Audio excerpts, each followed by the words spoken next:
आज आम्ही रत्नागिरीपासून around 20 kilometre लांब लोटेश्वर मंदिरला आलो आहे. हा बरोबर तो दिसतो, हा त्याचा एंट्रीचा गेट किंवा एंट्रन्स त्याची द्वार. आणि आता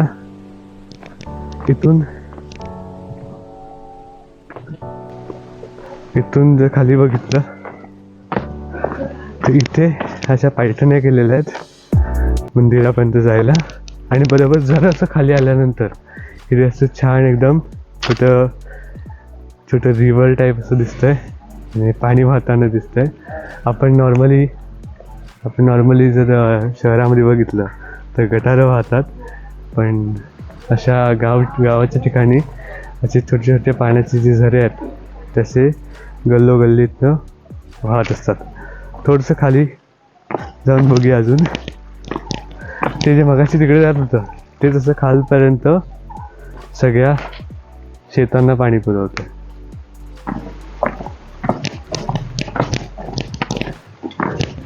इथे आता बघितलं तर इकडे सगळीकडे अशी शेती अशी दिसते आणि त्या शेतीला हे पाणी पुरवते. म्हणजे चारी बाजूला जर बघितलं ना तशी हिरवळ पसरली आहे. तिकडे झाडं वगैरे, नंतर पुढे ह्या ज्या आंब्याच्या बाग आहेत त्यांना मोहर पण लागलेत मस्तपैकी.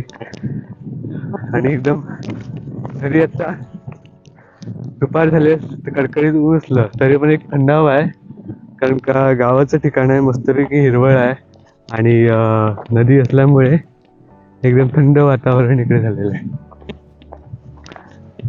सगळी अशी आता भाजी लावलेली आहे ही. आणि इथून खाली गेल्यानंतर हे जे दिसतंय इकडे लोटेश्वर मंदिर आहे. खाली जाऊन बघूया. खाली जाण्यापूर्वी इथे चप्पल काढायची असते, त्यामुळे स्पेसिफिक बोर्ड दिलेला आहे. काही लोक काढत नाहीत, पण आम्ही काढणार आहोत, काढूया. सो चपला काढून झाल्यात, पण इथे काय ठेवायला जागा नाही, त्यामुळे खाली घेऊन जातो. कुठे जागा भेटली तर तिकडे ठेवून देऊ.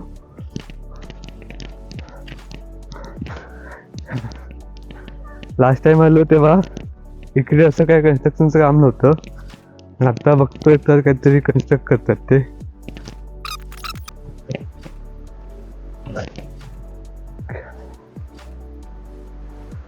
इथे हा असा बोर्ड लावलेला आहे. बोर्डमध्ये फक्त एक हे जे लोटेश्वर मंदिर आहे इकडे आपलं, ह्याच्या मागची जी स्टोरी आहे, कथा आहे की हे कसं बांधण्यात आलं, ह्याचं एक्झिस्टन्स काय आहे हे सांगण्यासाठी तिकडे स्टोरी दिलेली आहे. बेसिकली त्या बोर्डवरती काय लिहिलं आहे तर आधीच्या काळामध्ये एक ब्राह्मण होता आणि त्या ब्राह्मणाच्या काही गायी होत्या. त्या गायीपैकी एक गाय नेहमी तिचा जो ग्रुप आहे तो सोडून एका दगडावर जाऊन आपलं जे दूध आहे ते विस्तार करायची. म्हणून एकदा काय केलं त्यांनी, पाठलाग केला आणि बघितलं तर इथे गाय येते माझी आणि स्वतःचं दूध विस्तार करते.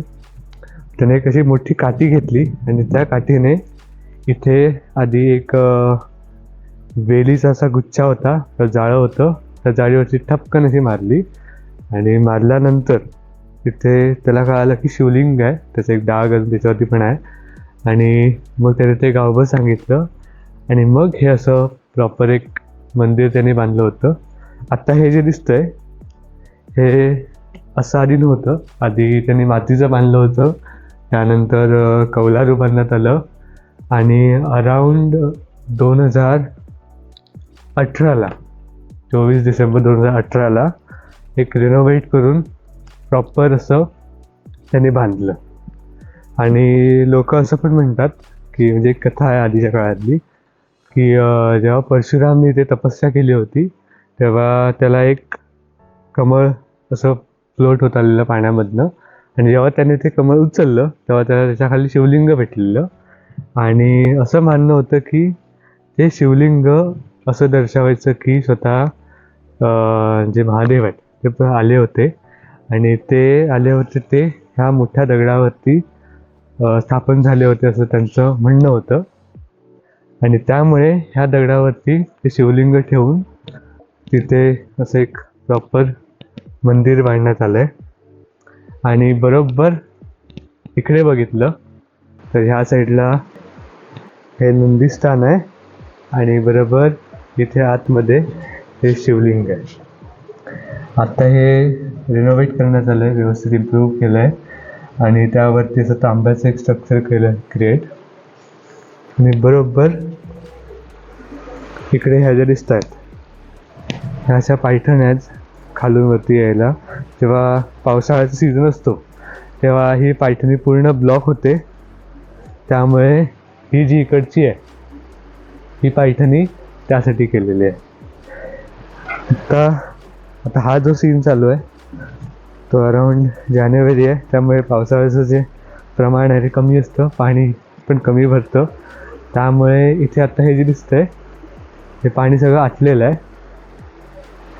जेव्हा पावसाळा असतो तेव्हा सगळं असं भरलेलं असतं.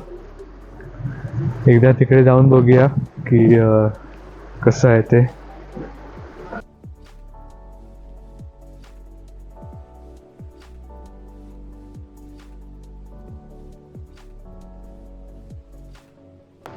हे असा एक मोठा असा दगड आहे. आधी इथे खूप असे दगड होते साईडला, पण नंतर ते पाण्याच्या फ्लोने काही नष्ट झाले व काही वाहून गेले. आणि हा तो दगड आहे ज्यावरती लोटेश्वर मंदिर एक्झिस्ट करतं.